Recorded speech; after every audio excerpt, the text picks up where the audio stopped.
24개월 넘어서 48개월 때까지는 역할놀이, 상상놀이를 하는 시기야. 그래서 이 시기 때 엄마 놀아줘라는 말을 가장 많이 하는 시기야. 우리는 이렇게 말하죠. 놀아줘 지옥에 오신 걸 환영합니다.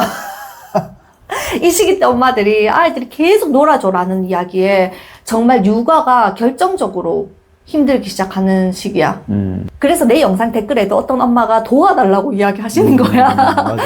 끝이 없다라고. 아이가 만족을 모르는 것 같아요. 놀아줘도 아이가 계속 놀아달라고 하고 또 엄마는 재미도 없대. 왜냐하면 아이가 이래라 저래라 계속 통제를 한다는 거야. 엄마 이렇게 말해야지. 엄마는 이 역할 해. 그래서 엄마는 옆에서 놀아주다 보면 너무 지쳐간다는 거야. 맞아. 자, 그래서 내가 또 팁을 드릴게. 이 시기 때 어떻게 해야 되냐면 엄마가 아이의 놀이를 거절할 줄도 알아야 돼.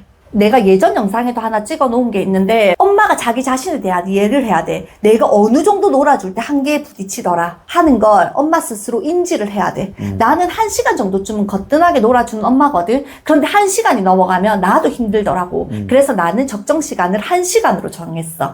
그래서 24개월 이후에 지안이에게 엄마랑 놀 수 있는 시간은 하루에 한 번 1시간이었어. 그런데 우리 아이는 1시간으로 만족 못하는 아이인데요? 이렇게 이야기를 하시는 분들도 계시거든. 그렇지. 아이 입장에서 1시간 동안 만족이 안 돼도 엄마의 체력이 1시간이 한계라면 1시간 동안만 놀아야 되는 게 맞아. 왜냐면 엄마가 행복하지 않으면 아이들 행복하지 않아. 썩은 표정으로 놀아주는 거 그거 시간만 많은 거지 질적으로는 아이에게 아무런 도움도 되지 않는다는 거야. 오히려 악영향일 수도 있고. 그렇지. 양보다는 질로 승부해야 되는 시기가 이 시기야. 아이들은 오히려 엄마가 딱 1시간만 놀아주는 것에서 무엇을 느끼냐면 통제할 수 있어. 절제력도 배워. 더 놀고 싶은데 참아보는 거. 조절력도 배워. 떼쓰고 싶은데 오늘 약속이 된 시간이 멈췄기 때문에 그만둬야 된다고 하는 것도 배워. 만족감도 배워. 계속 이어지면 만족감이 없거든. 오히려 그래.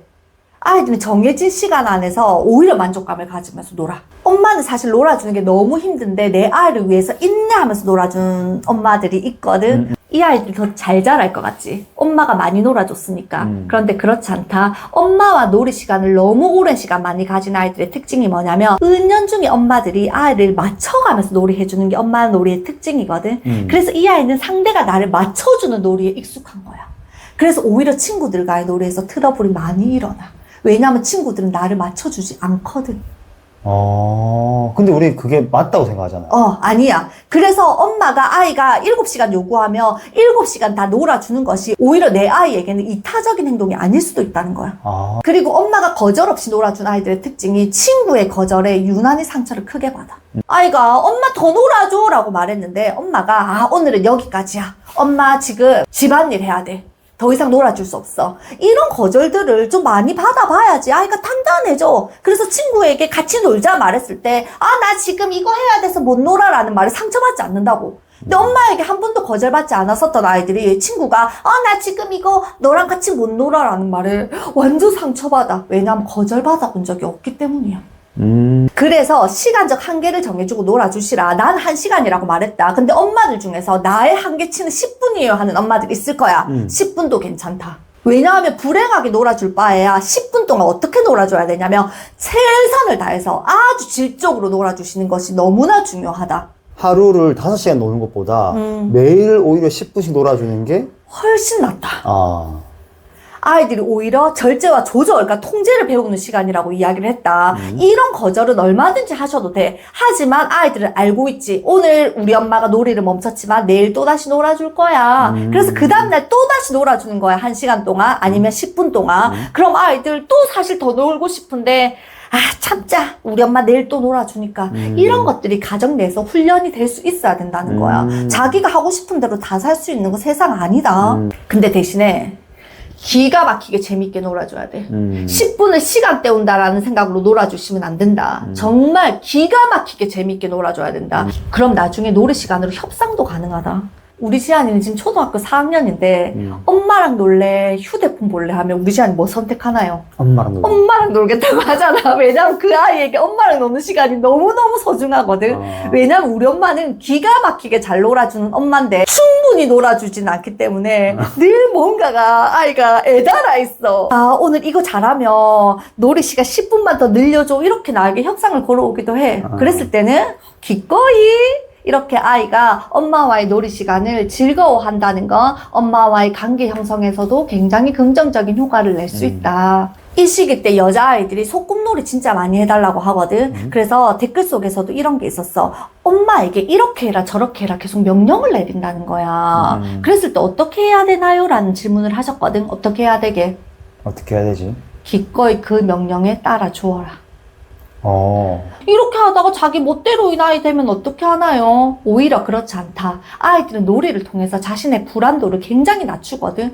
놀이 속에서 지 멋대로 해봐야지. 실제로 현실에서 제 멋대로 하면 안 돼요. 놀이 속에서 지 멋대로를 마음껏 해본 아이들이 오히려 현실에서는 균형 감각을 맞추더라. 근데 이런 놀이 속에서 실컷 자기 마음대로 못 해본 아이들이 현실에서 지 마음대로 하고 앉아 있는 거야. 그 욕구가 다른 데로 표출. 그렇지. 정확하게 이해했네.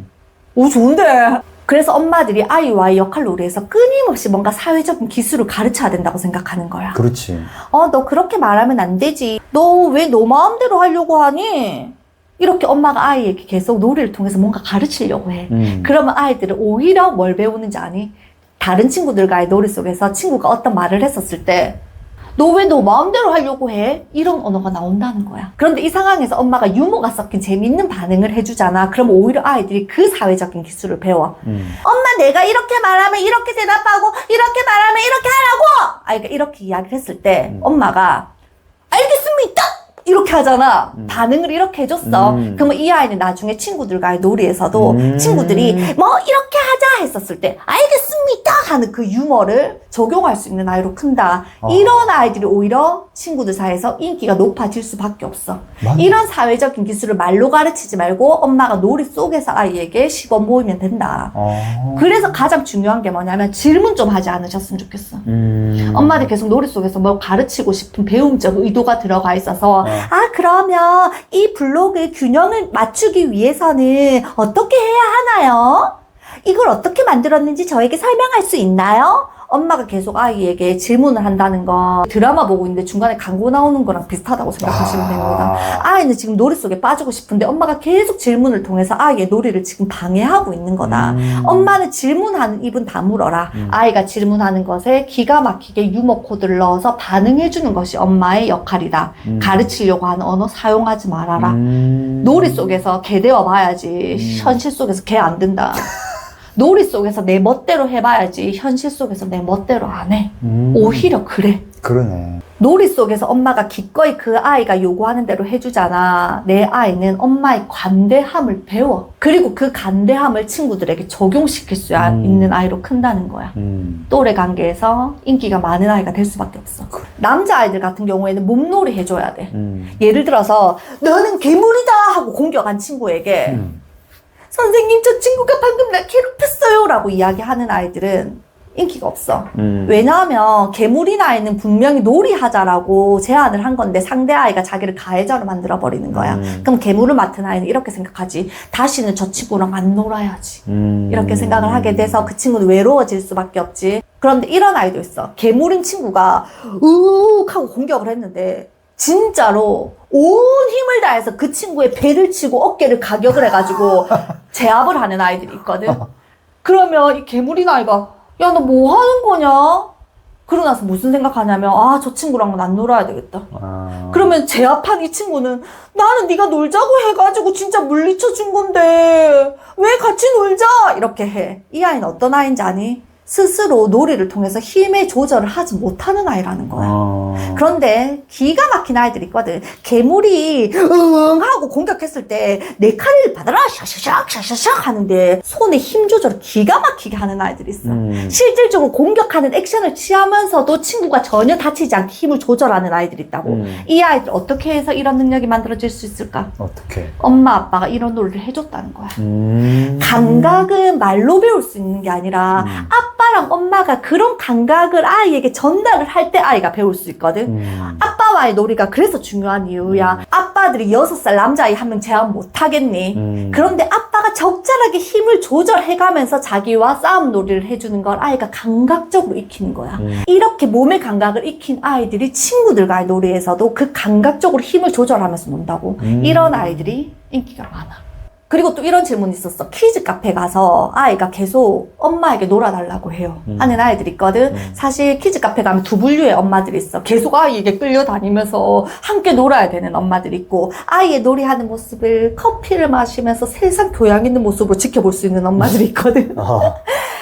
혼자 잘 노는 아이들은 키즈 카페 가서도 잘 놀아. 이런 엄마들은 커피 마시면서 잠시 쉴 수 있는 휴식 공간이 키즈 카페가 될 거야. 하지만 혼자 노는 것을 잘 못하는 아이들 같은 경우에는 키즈 카페는 엄마에게 이보다 더 큰 노동일 수 없어.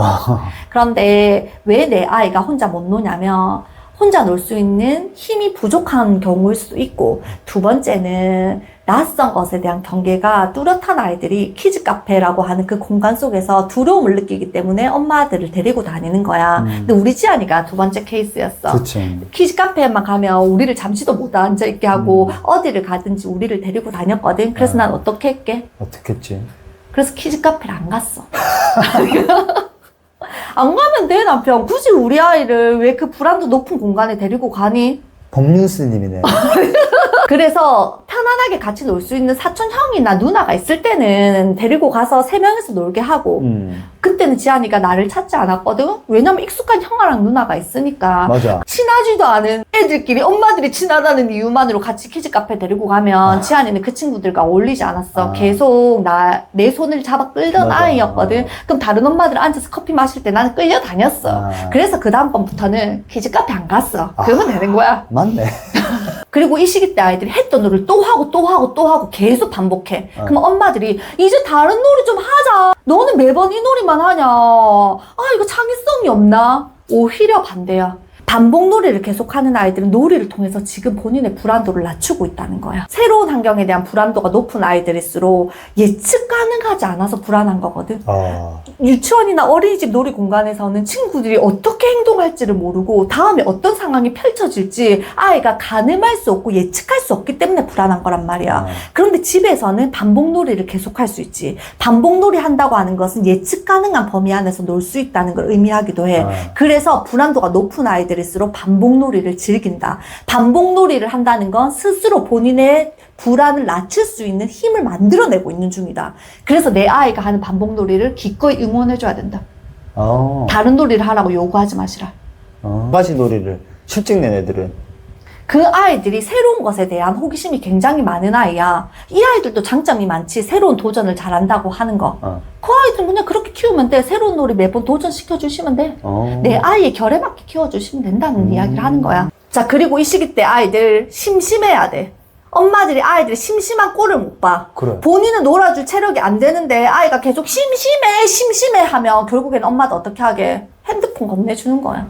그래서 이 아이들은 엄마에게 심심하다고 하는 신호를 보낼 때마다 우리 엄마가 죄책감을 느끼네. 그리고 나면 내 손에 휴대폰을 쥐어주는 거야. 이때부터 이 아이들이 이게 학습돼. 그래서 심심하다는 말은 곧 핸드폰을 볼 수 있는 시간이 되는 거야. 심심한 꼴을 버텨내야 돼. 심심해도 내버려둬야 돼. 심심한 게 30분 이상 지속되었을 때 아이들이 본인만의 놀이를 찾아내기 위해서 머리를 굴려. 이 순간이 창의성이 발현되는 순간이야. 심심해야지 창의성이 발현된다. 심심한 꼴을 못 보는 엄마들, 심심한 꼴을 볼 수 있어야 된다. 저 순간은 내 아이의 창의성이 발현되는 시간이다. 오늘 내 말로 심심하다고 하는 아이를 기꺼이 쳐다볼 수 있는 힘이 엄마들에게 만들어지길 바래. 죄책감 느끼실 필요 없다는 이야기야.